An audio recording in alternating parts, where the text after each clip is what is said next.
Halo guys, Gema di sini. Apa kabarnya? Sehat-sehat semua kan di rumah? Masih ingat sama kelas statistik? Pasti udah pada lupa. Gimana kuisnya minggu lalu? Pada oke-oke hasilnya? Kalau untuk yang hasilnya masih kurang baik, jangan berkecil hati karena masih banyak kesempatan kuis selanjutnya. Nah, kalau teman-teman masih ingat, kita pada minggu sebelum kita terpaksa untuk mengurung diri di rumah ini, kita sempat belajar yang namanya ukuran pemusatan data. Kalau teman-teman ingat, ukuran pemusatan data itu artinya adalah kita mencari apa sih angka yang paling merepresentasikan suatu kumpulan angka. Jadi kita bicara soal mean, rata-rata, kita bicara soal median, modus, dan juga perpecahan dari mean, yaitu mean aritmatika, mean geometrik, dan mean harmonik. Itu ukuran pemusatan data. Nah, di minggu ini kita akan membicarakan kebalikannya, yaitu ukuran penyebaran data, yaitu bagaimana kita bisa tahu seberapa tersebarnya data kita dan seberapa varians atau variabilitas dari data kita. Nah, apa yang dimaksud dengan apa varians, penyebaran, variabilitas, apa itu maksudnya? Pengen tahu? Nah, jangan lupa klik like dan subscribe dulu. Sorry, salah kan?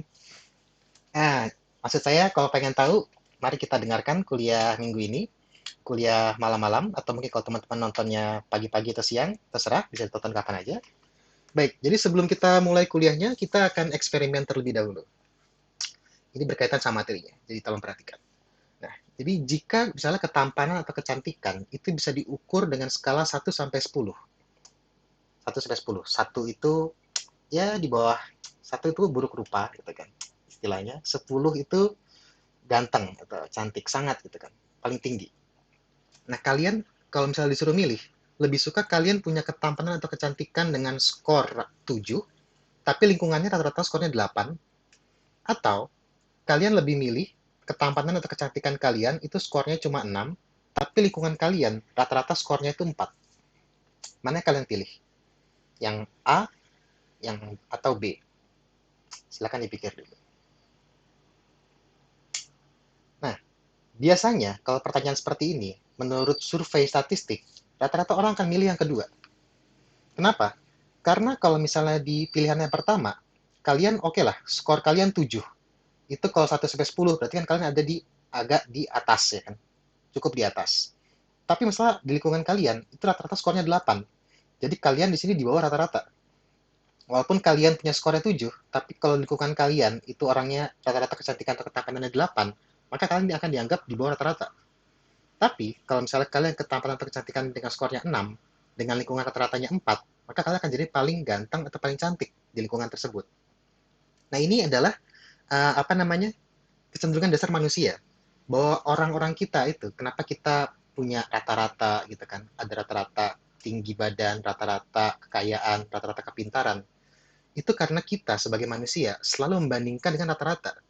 Kalau misalnya kita punya pendapatan misalnya 1 bulan, atau mungkin kita nilainya kita, skornya kita dapatnya B+, maka kita akan membandingkan teman-teman kita pada nilainya berapa sih? Lu berapa nilai lu kemarin statistik? Kalau kebaikan pada jawabnya C, maka kalian bisa puas dengan nilai B+. Karena kalian merasa ya kalian paling tinggi di kelas kalian. Tapi kalau misalnya kalian nilainya B+, dan rata-rata teman kalian juga B+, maka kalian ya biasa aja. Itulah sebabnya makanya kalau ada sekolah populer, ada sekolah yang nggak populer. Karena kalau di sekolah populer, itu rata-rata nilainya pasti cukup tinggi. Sehingga di situ kalian harus bisa punya nilai lebih tinggi lagi untuk bisa stand out, untuk bisa menjadi mencolok. Tapi kalau di sekolah yang nggak populer, kalian misalnya bahasa Inggris nilainya dapat 8, itu bisa jadi cukup tinggi. Karena kalau rata-rata skornya 5. Nah, itu konteksnya, apa namanya, untuk materi perkuliahan hari ini. Nah, jadi apa yang dimaksud dengan ukuran penyebaran data? Ukuran penyebaran data itu kalau dari definisinya itu membicarakan tentang seberapa tersebar data dibandingkan rata-ratanya. Jadi jarak apa namanya angka itu dibandingkan dengan rata-ratanya. Nah, ini membantu kita untuk memahami seberapa baik yang namanya ukuran pemusatan yang kita pelajari di minggu ketiga, yaitu misalnya, jadi kalau kita misal tahu suatu rata-rata atau dari populasi adalah 5, kita bagaimana kita bisa tahu bahwa 5 itu, angka 5 itu benar-benar merepresentasikan keseluruhan dari datanya kita. Nah, itu adalah fungsi dari ukuran penyebaran data. Jadi, Kalau misalnya kita bicara ukuran pemusatan data, itu dia ada kelemahan yang sangat sangat jelasnya, sangat signifikan, yaitu mereka sangat dipengaruhi oleh nilai ekstrim. Jadi kalau kita punya angka seperti ini, 1, 2, dan 3. Ini kan cukup dekat angkanya ya, 1, 2, dan 3, itu jaraknya nggak berjauhan. Kalau kita buat scatter plotnya seperti ini, diagramnya, maka kita bisa lihat rata-ratanya dari 1, 2, dan 3 itu adalah 2. Jarak antara 1 dan 3 dengan rata-rata itu sama. Jadi di sini datanya kita bisa dibilang angka 2 ini sebagai pemusatan data, sebagai yang merepresentasikan populasi 3 angka ini, dia cukup representatif. Karena kenapa? Karena jaraknya berdekatan. Jarak antara nilai bawahnya dan nilai atasnya itu sangat berdekatan atau sama bahkan dengan rata-ratanya. Tapi seandainya dari 3 angka ini kita perkenalkan angka ekstrim, misalnya 97, 1, 2, dan 97. Nah, tiba-tiba scatter plotnya ini jadi sangat sangat jauh jaraknya. Kita lihat kan kalau 1, 2, dan 97 itu rata-ratanya adalah 33,3. Jadi di sini rata-ratanya. Nah, kalau misalnya kita lihat antara 1, 2, dan juga 97, ini dengan rata-rata jaraknya sangat jauh. Kalau sangat jauh, itu berarti dia nggak merepresentasikan datanya. Karena 33 ini, itu bahkan dia nggak muncul di antara ketiga angkanya ini. Dari 3 angka ini, nggak ada satupun menyebutkan 33,3. Dan ini sangat sangat 33,3 itu lebih dekat angkanya ke 97. Padahal kalau kita lihat dari frekuensinya, yang paling banyak di data ini adalah 1 dan 2. Jadi kalau misalnya kita bicara representasi, maka seharusnya kalau kita bicara majority rules, seharusnya rata-ratanya kita dia lebih merepresentasikan 1 dan 2 dibandingkan dia merepresentasikan 97. Jadi ini yang namanya kelemahan dari ukuran pemusatan data. Dia sangat mudah nilainya dipengaruhi oleh nilai-nilai ekstrim. Nah, jadi kalau kita bicara penyebaran data, itu ada 4 konsep yang harus dipahami. Yang pertama adalah kuartil, yang kedua adalah deviasi, ketiga adalah varians, dan terakhir yaitu deviasi standar. Ini istilah-istilah yang akan kalian pakai kalau misalnya kalian nanti menggunakan metode kuantitatif untuk skripsinya kalian. Jadi apa itu kuartil? Kita coba buat skenario seperti ini. Semisal Anda adalah seorang YouTuber dengan 20 subscriber. 20 aja, ini untuk kemudahan hitung-hitungan. Nah, subscriber termuda Anda itu usia 14 tahun, sementara yang paling tua usianya 84 tahun. Nah, pertanyaannya, sebaiknya Anda bikin konten yang targetnya usia berapa? Apakah Anda akan menarget yang usia 14 tahun? Atau Anda akan menarget usia 84 tahun? Nah, kalau kita cuma membuat penilaian berdasarkan data ini aja, cuma dari batas bawah yaitu 14 dan batas atasnya yaitu 84, maka kita berpotensi akan salah target. Karena bisa jadi mayoritas dari subscriber kita itu usianya bukan 14 dan bukan 84. Nah, jadi kuartil itu adalah membantu kita kalau dalam konteks tadi untuk menentukan siapa core audiensnya kita. Jadi misalnya dalam 20 subscriber tadi, usia terbagi seperti ini. 80, 14, 27, 84, dan seterusnya.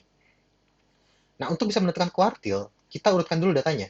Ini sama kayak kita membuat median. Kita urutkan seperti ini, dari 14 sampai 84. Nah, kemudian kita tentukan mediannya. Median dari 20 angka berarti adalah median dari angka ke-10 dan median dari angka ke-11, yaitu 45,5. Nah, ini kan kalau diperhatikan median itu kan membagi data ini menjadi 2 kelompok. Kelompok yang bawah dan kelompok yang atas. Nah, kuartil itu adalah kita membagi lagi datanya ini, dari tadi cuma 2, kita bagi menjadi 4 kelompok. Caranya adalah kita menentukan median dari data yang bawah dan median dari data yang atas. Jadi kalau data yang bawah ini kan ada 10 angka, 14 sampai 46, maka mediannya adalah median dari angka ke-5 dan angka ke-6, yaitu 26,5. Sementara yang atasnya adalah median dari angka ke-5, yaitu 56, dan angka ke-6, yaitu 58. Berarti jadinya 57. Nah, ini yang namanya kuartil. Jadi kuartil 1 atau kuartil bawah itu adalah median yang di data bawah. Kuartil 2 adalah median tengah. Dan kuartil 3 atau Q3 ini adalah yang median dari angka yang atasnya. Jadi ada Q1, Q2, dan Q3. Nah, jarak antara Q1 sampai Q3 atau jarak antara kuartil bawah dan kuartil atas Ini adalah interquartile range atau jarak antar kuartil. Nah, kalau kita bicara YouTuber, maka bisa kemungkinan besar bisa lebih reliable lagi adalah ini adalah core audiensnya kita, usia 27 tahun sampai 56 tahun. Jadi artinya kalau kalian bikin konten, maka sebaiknya jangan menarget yang terlalu muda, antara 14 sampai 16. Dan juga jangan menarget yang terlalu tua, di atas 58 tahun. Karena core audiensnya kalian adalah usia 27 sampai 56. Jadi apa gunanya IQR atau interquartile range? Kegunaannya adalah enaknya dari IQR itu adalah dia nggak memperhitungkan nilai ekstrim. Jadi kalau dalam data ini, maka 14 dan 84 ini adalah yang ekstrimnya, ya kan? Yang paling jauh dari kutubnya. Kalau kita mempertimbangkan ini, maka kita bisa seperti salah target. Karena kita jadi nggak fokus. Kita mau menarget yang muda atau yang tua, kita akan kesulitan. Tapi dengan interquartile range, dia hanya melihat persebaran dari 50% data. Jadi dari tadinya ada 20 ini kan, dia cuma melihat 10-nya doang. Nah, 10-nya ini, dia kemungkinan besar akan ukuran pusatnya itu lebih reliable, lebih bisa diandalkan buat kalian. Nah, tapi kekurangan dari apa namanya metode IQR ini adalah dia nggak bisa melihat keseluruhan data. Karena lagi-lagi yang seperti disebutkan di sini, dia hanya melihat 50% dari datanya doang. Tapi itu cukup membantu, paling nggak dalam konteks kalau kalian mau jadi YouTuber, untuk menentukan siapa kira-kira core audiensnya kalian. Nah, sampai sini coba diresapi dulu. Kalau ada pertanyaan, silakan diajukan. Bisa di komen YouTube atau di komen Slack, bebas. Nah, oke. Kalau sudah diresapi, kita selanjutnya masuk ke deviasi dan varians. Apa makanan ini sebenarnya? Apa yang dimaksud dengan deviasi dan varians? Kita buat skenario lagi. Semisal Persija, dia tampil di 10 laga, dan di setiap laga dia mencetak gol masing-masingnya sebagai berikut. Pertandingan pertama, dia mencetak 1, pertandingan kedua, dia mencetak 3 gol, kemudian 3 gol lagi, setelahnya 4 gol, 5 gol, dan seterusnya. Kalau di rata-rata, ini mereka mencetak 5,1 gol. Tapi kita bulatkan di sini supaya mudah menghitungnya jadi 5 gol. Nah, pertanyaannya adalah seberapa baik performa Persija di tiap pertandingan. Jadi artinya kalau misalnya dia ngegolnya 1, itu artinya dia baik atau buruk. Kalau dia mencetak golnya 5, itu baik atau buruk. Nah, ini bagaimana cara menilainya? Kita menggunakan yang namanya metode deviasi. Jadi, angka ini kita coba taruh dalam diagram scatter plot seperti ini. Pertandingan pertama cetak 1, pertandingan kedua dia mencetak 3, pertandingan ketiga mencetak 3, seperti ini ya kan. Ini adalah data scatter plotnya. Nah, kalau kita buat rata-ratanya atau 5 tadi, maka diletakkan di sini. Ini adalah mean. Mean dari apa namanya jumlah gol Persija dalam 10 pertandingan. Nah, yang namanya deviasi itu adalah jarak dari angka ini terhadap meannya. Bisa dilihat, jadi jarak dari mean, jarak dari 5 sampai 1 itu adalah deviasinya. Jadi deviasi berdasarkan arti katanya adalah penyimpangan. Jadi seberapa menyimpang suatu data terhadap rata-ratanya. Jadi artinya kalau kita balik ke pertanyaan tadi, seberapa baik Persija bertanding di tiap laga-laga ini, maka kita bisa melihat bahwa di pertandingan pertama, Persija dia tampilnya di bawah rata-rata. Dia sangat buruk di sini. Karena dia rata-rata menggolnya 5 kali untuk setiap pertandingan. Nah, pertandingan kedua, ini agak mendingan. Jarak penyimpangannya lebih dekat. Antara 3 dan 5, itu hanya 2 jaraknya. Begitu seterusnya. Nah, kalau pertandingan ke-8, 9, dan 10, ini berarti mereka di atas rata-rata. Di atas rata-rata. Mereka sangat baik di sini, berarti mereka overperform. Karena rata-rata mereka cuma ngegolin 5, tapi di pertandingan ke-9 dan ke-10, mereka ngegolin sampai 8 angka. Nah, variance itu adalah kita ibaratkan setiap deviasi ini ada perseginya. Jadi panjang dari perseginya ini adalah sama dengan panjang deviasi dari setiap data. Jadi kalau 1, maka deviasinya adalah 5, berarti perseginya adalah 5 kali 5. Nah, variance itu adalah jumlah dari semua persegi ini dibagi dengan jumlah datanya, dikurangin 1. Jadi kalau kita terapkan, seperti dalam tabel perhitungan ini, kita lihat pertandingan pertama, jumlah golnya 1, deviasinya itu adalah data, yaitu 1 ini, dikurangin sama meannya, yaitu 5. Maka di pertandingan pertama, deviasi dia minus 4. Underperform, ya kan, di bawah rata-rata. Pertandingan ke-8, dia 7 dikurangin 5, sama dengan 2. Dia overperform, 2. Nah, kemudian untuk menghitung varians, kita tentukan deviasi perseginya. Jadi kan kayak di gambar tadi, kita tentukan persegi dari deviasinya ini. Maka di sini minus 4 dikali minus 4, itu sama dengan 16. Minus 2 dikali minus 2 sama dengan 4. Minus 2 dikali minus 2 sama dengan 4, dan seterusnya. 2 kali 2, 4, 3 kali 3, 9. Ini adalah deviasi persegi dari setiap data gol pertandingan Persija. Nah, variansnya itu adalah jumlah dari semua deviasi perseginya ini, 16 tambah 4 tambah 4 tambah 1 dan seterusnya, dibagi dengan n. N-nya seperti biasa, n adalah jumlah datanya, yaitu 10 dikurangin 1. Jadi variansnya golnya Persija itu adalah 10 dikurangin 1, 9. Nah, ini jadi jumlah deviasi perseginya dibagi dengan 9. Atau 49 dibagi 9. Hasilnya adalah 5,44. Berarti varians dari Persija itu adalah 5,44. Berarti Persija kemungkinan dalam setiap pertandingan dia nggak akan jauh-jauh jaraknya golnya itu dari 5,44. Jadi kalau definisinya, deviasi itu adalah tadi saya jelaskan juga seberapa menyimpang suatu data terhadap rata-rata populasi. Nah, varians itu adalah luas dari persebaran data populasi. Semakin kecil varians, maka kita akan semakin mudah memprediksi data.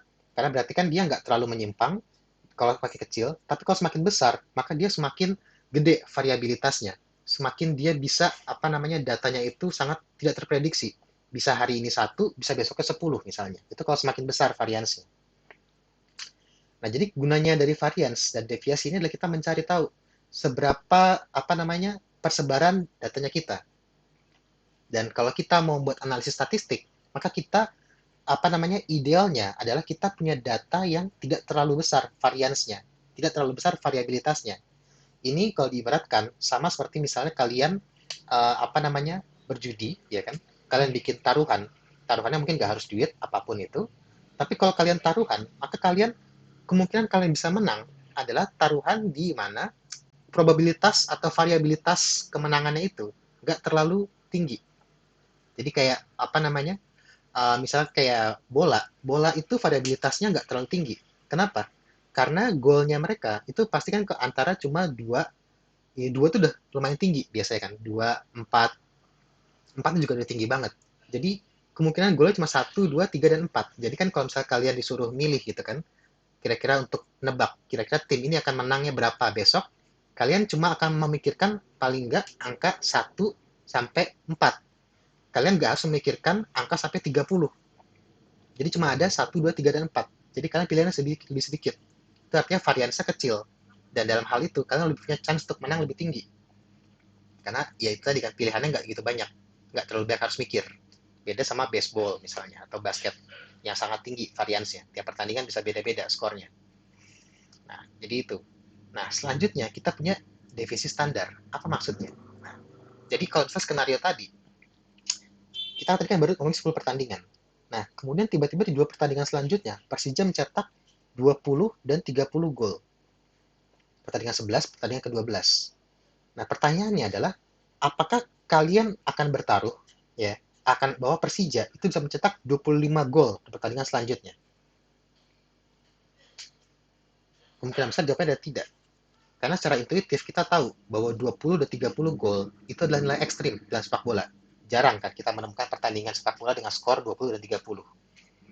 Tapi kalau misalnya kalian adalah orang yang sama sekali awam dalam sepak bola, kalian nggak tahu apa-apa soal sejarah pertandingan Persija, kalian nggak tahu berapa kali Persija bertanding, maka dari mana kalian bisa tahu bahwa 20 dan 30 ini adalah nilai ekstrim?